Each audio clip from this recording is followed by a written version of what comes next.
Boche Gold and Diamonds. Buy now, pay later.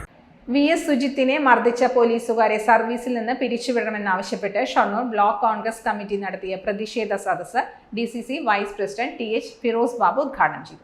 Balakrishnan കേരളത്തിലെ ആഭ്യന്തരമന്ത്രിയായിരുന്ന കാലഘട്ടത്തിലാണ് കേരളത്തിൽ ജനമൈത്രി പോലീസ് എന്ന ഒരു പുതിയ പദ്ധതിക്ക് തുടക്കം കുറിക്കുന്നത്. ഞാൻ മനസ്സിലാക്കുന്നത് ഏകദേശം 2006 ജനമൈത്രി പോലീസ് സ്റ്റേഷനുകൾ കേരളത്തിൽ തുടക്കം കുറിക്കുന്നത്. പാലക്കാട് ജില്ലയിൽ തന്നെ ആദ്യ പോലീസ് സ്റ്റേഷനായിരുന്നു ഒറ്റപ്പാലം. അതോടൊപ്പം തന്നെ കേരളത്തിലെ മറ്റൊരു പോലീസ് സ്റ്റേഷനായിരുന്നു കുന്നംകുളം പോലീസ് സ്റ്റേഷൻ. അതൊക്കെ ജനമൈത്രി പോലീസ് സ്റ്റേഷനുകളായി തുടക്കം കുറിച്ചു.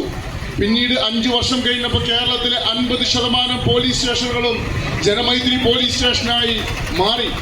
ഏകദേശം ഇന്ന് കേരളത്തിലെ 90% പോലീസ് സ്റ്റേഷനുകളും ജനമൈത്രി പോലീസ് സ്റ്റേഷനായി മാറിയപ്പോൾ സർക്കാർ പറഞ്ഞ കാര്യം, ഏത് സമയത്തും ഏത് പൊതുപ്രവർത്തകരും ഏത് സാധാരണക്കാരനും ഏത് വീട്ടമ്മയ്ക്കും പോലീസ് സ്റ്റേഷനിൽ കയറി വന്ന് അവരുടെ പരാതികൾ പ്രയാസങ്ങൾ പറയാനുള്ള സാഹചര്യമുണ്ട്.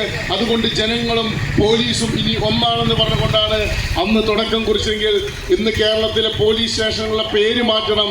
ഇന്ന് കേരളത്തിലെ പോലീസ് സ്റ്റേഷനുകൾ ഇന്ന് ഇടിമൈത്രി പോലീസായി മാറിയിരിക്കുകയാണ്. ബ്ലോക്ക് പ്രസിഡന്റ് TK ബഷീർ അധ്യക്ഷത വഹിച്ചു. DCC സെക്രട്ടറിമാരായ K Krishnakumar, VKP Vijayanunni, VK Sreekrishnan, TY Shihabuddin, Vijayaprakash Shankar, P Sivaprakashan, Paloli Hussain തുടങ്ങിയവർ സംസാരിച്ചു. Time Kids Preschool, Mannannur road, Vaniyamkulam.